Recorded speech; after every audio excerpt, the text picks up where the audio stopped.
Hi, my name is Senayt Tesema. Welcome to my podcast. I'm a senior majoring in psychology, and today I'll be discussing Chinua Achebe and his book Things Fall Apart. The podcast is directed under my professor, Dr. Natasha Walker.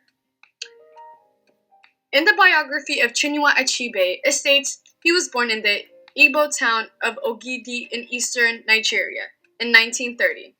Chinua Achebe is known for his publication of his first novel, Things Fall Apart, in 1958. It has since sold more than 20 million copies and been translated in more than 50 languages. In the 1960s, he wrote the follow-up novels to Things Fall Apart, No Longer at Ease, An Arrow of God, and A Man of the People.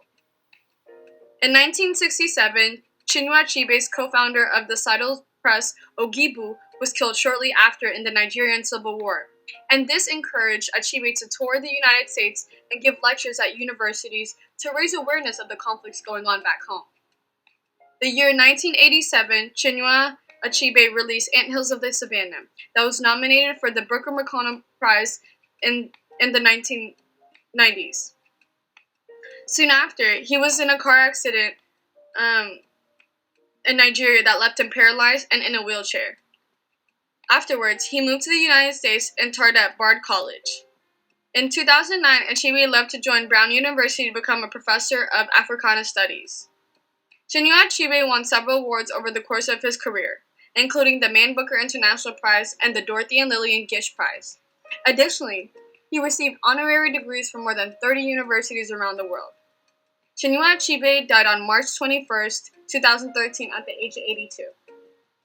To summarize Things Fall Apart, the novel accounts the life of Okunokuwo, the leader of an Igbo community, from the events leading up to his banishment through the 7 years of his exile to his return, and it addresses a particular problem of emergent Africa, the intrusion of white missionaries in the 1890s and colonial government into tribal Igbo society.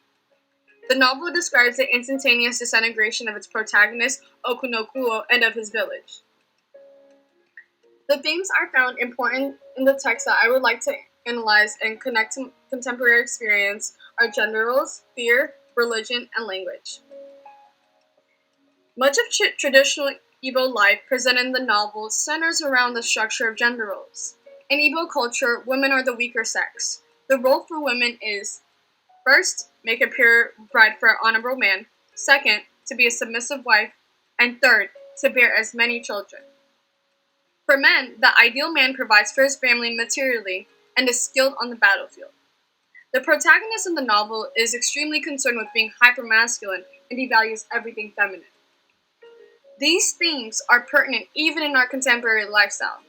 Gender roles are always expected to be performed. If you don't play your gender roles, you are going against society. The point of gender roles in a society is to sort of maintain order. Also, it's important to keep in mind that gender roles are taught from a very, very young age, and they are passed down from generation to generation. Not participating in these gender roles will have you dismissed by society, and not only by society, but by your immediate community and family. In the book and in contemporary life, I believe it's sort of more chastising for women to perfectly fit their gender role.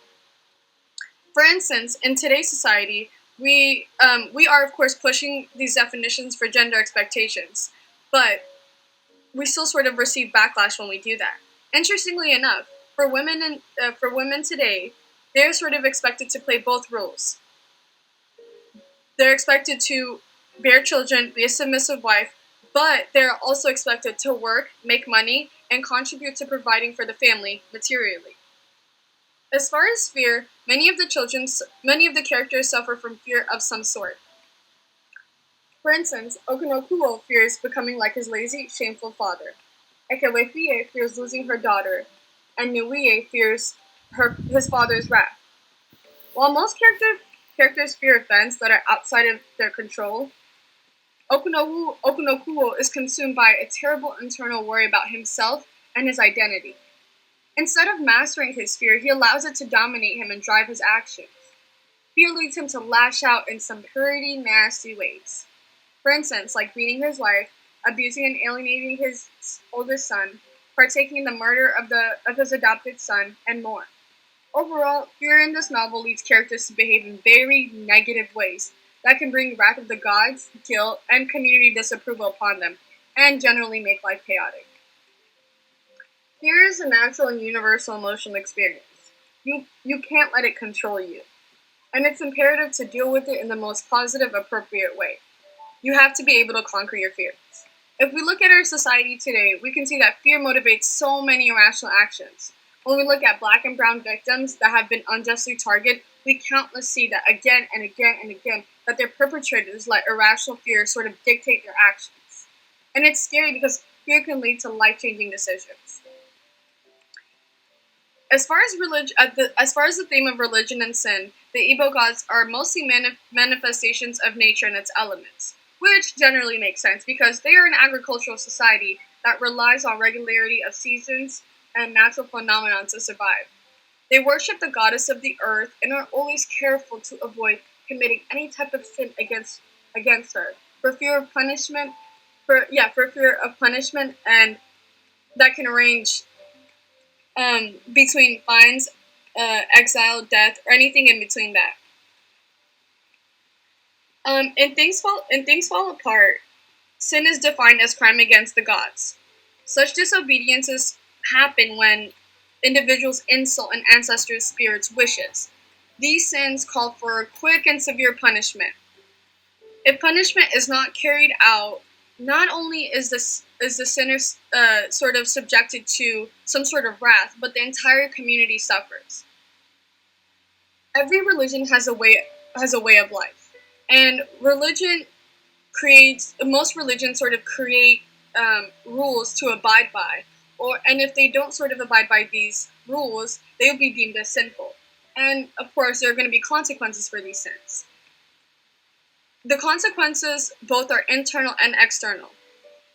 One can feel guilt, shame, or any type of negative emotion, but it will also be added with public consequences.